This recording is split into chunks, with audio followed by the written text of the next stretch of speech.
Hi, everyone. I hope you're enjoying your day here at the CIO Summit. In this session, we're going to talk about some of the dilemmas we see organizations facing when they're going through the process of digitally transforming themselves. But before we jump into the topic, I want to quickly introduce myself and my company. I'm Leo Abdallah, Business Director at CI&T. My background is in software development, project and product management, and business strategy, powered by technology and digital solutions. Although most of my career has been in the consulting realm in Latin America, in the US, and in Australia, back in the day, I also lectured at the university for 2.5 years while still working as a consultant.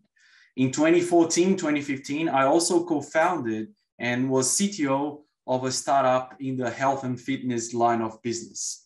CI&T is new in Australia, but we have been working with Fortune 500 companies and other organizations around the globe for the past 25 years.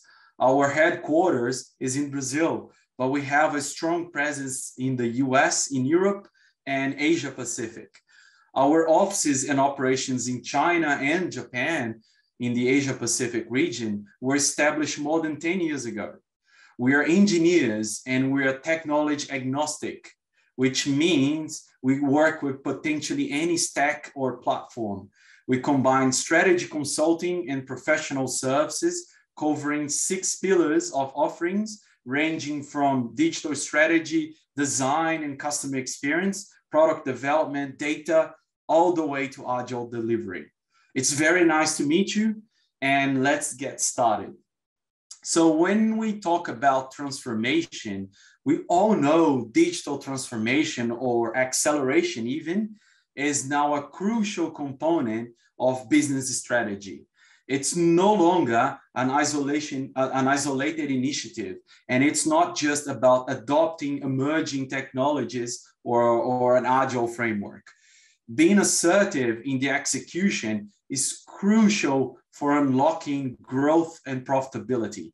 There is nothing worse than changing your operating model, increasing your investments in technology, and apply them in the wrong direction or in the wrong priorities.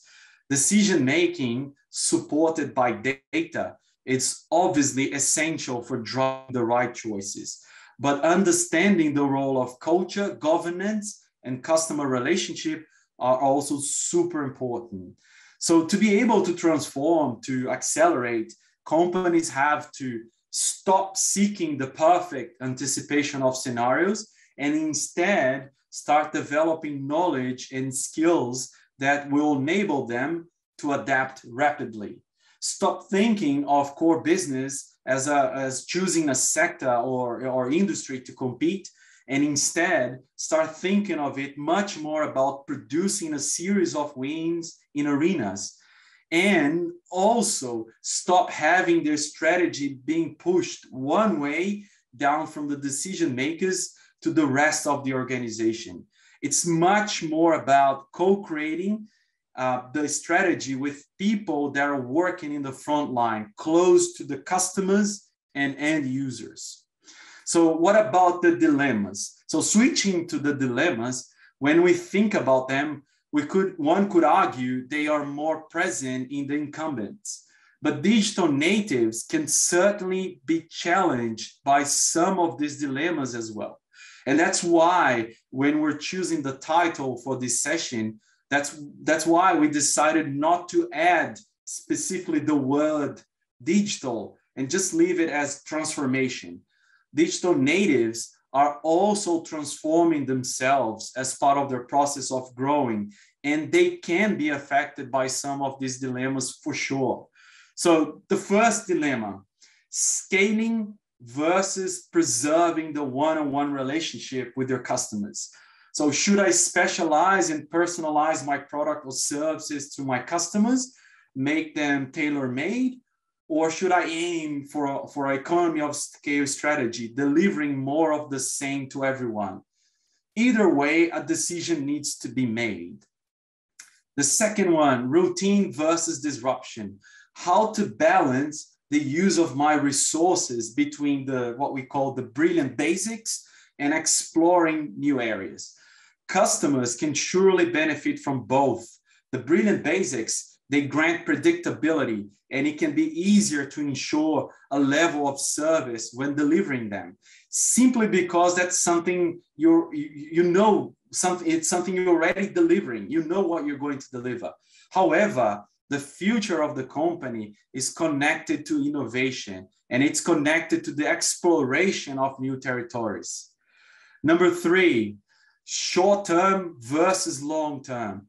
Someone needs to look after the existing business, the current products and services.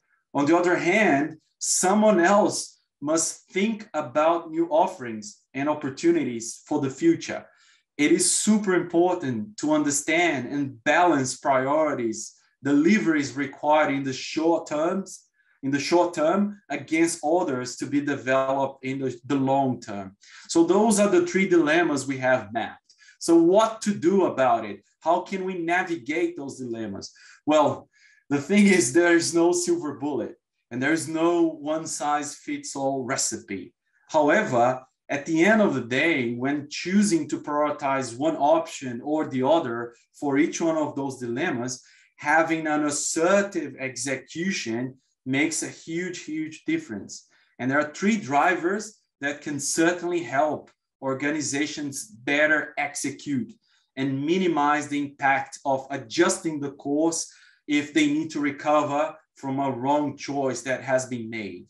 So the driver number 1 is to keep focus on minimal marketable product.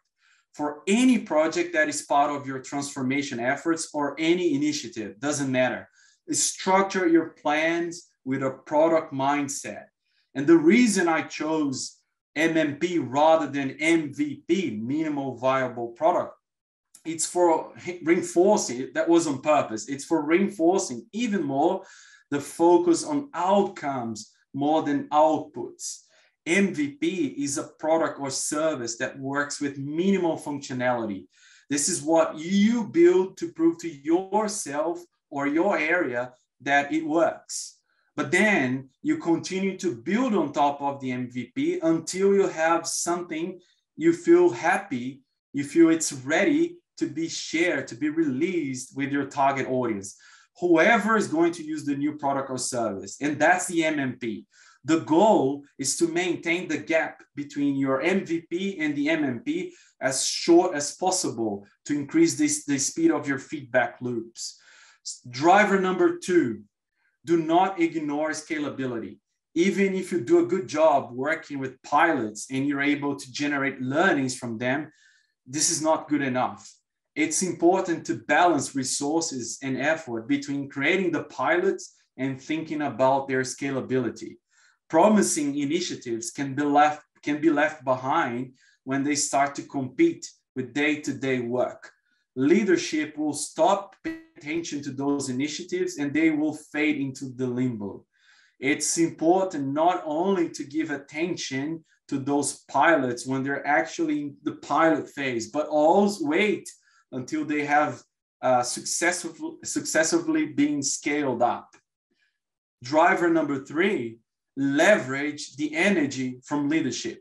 When autonomy is granted to the multidisciplinary teams, following the guidelines of pilot and scalability, the leadership must seek to remove any roadblocks found in governance processes. They have to eliminate any unnecessary bureaucracy and amplify the impact of the initiatives. Additionally, at the tactical level, there are 3 different set of skills present in your company, and they're all required for a successful execution. It's important for you to be aware of those 3 different profiles. So the first one is what we call the execution group. It's people who are focused on running the operation, following the existing process like clockwork. They have to ensure the quality and the best customer experience possible. They bring food to the table. They look after the sometimes ugly or old, but still profitable existing products or services. The second group is the disruption group. They're focused on looking for new recipes. reinventing the existing offerings, challenging the established models, and identifying value levers for the company. And the third group is what we call the scalability group, people who are the bridge between the pilots and the execution of those pilots in scale. Their mission is to translate disruptive ideas into plans that can actually be executed. Do not make the mistake of seeing them as innovation killers, but instead you should see them as pro-execution champions. So identifying and valuing individuals that belongs to one of these groups is essential for a successful journey of transformation.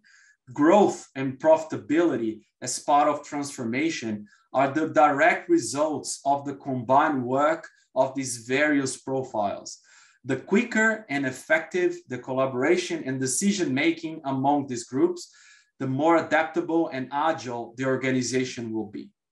Finally, I wanted to leave you all with a reflection.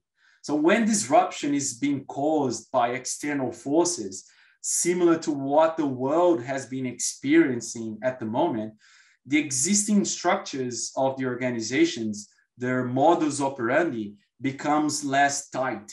The shackles preventing modifications become more flexible.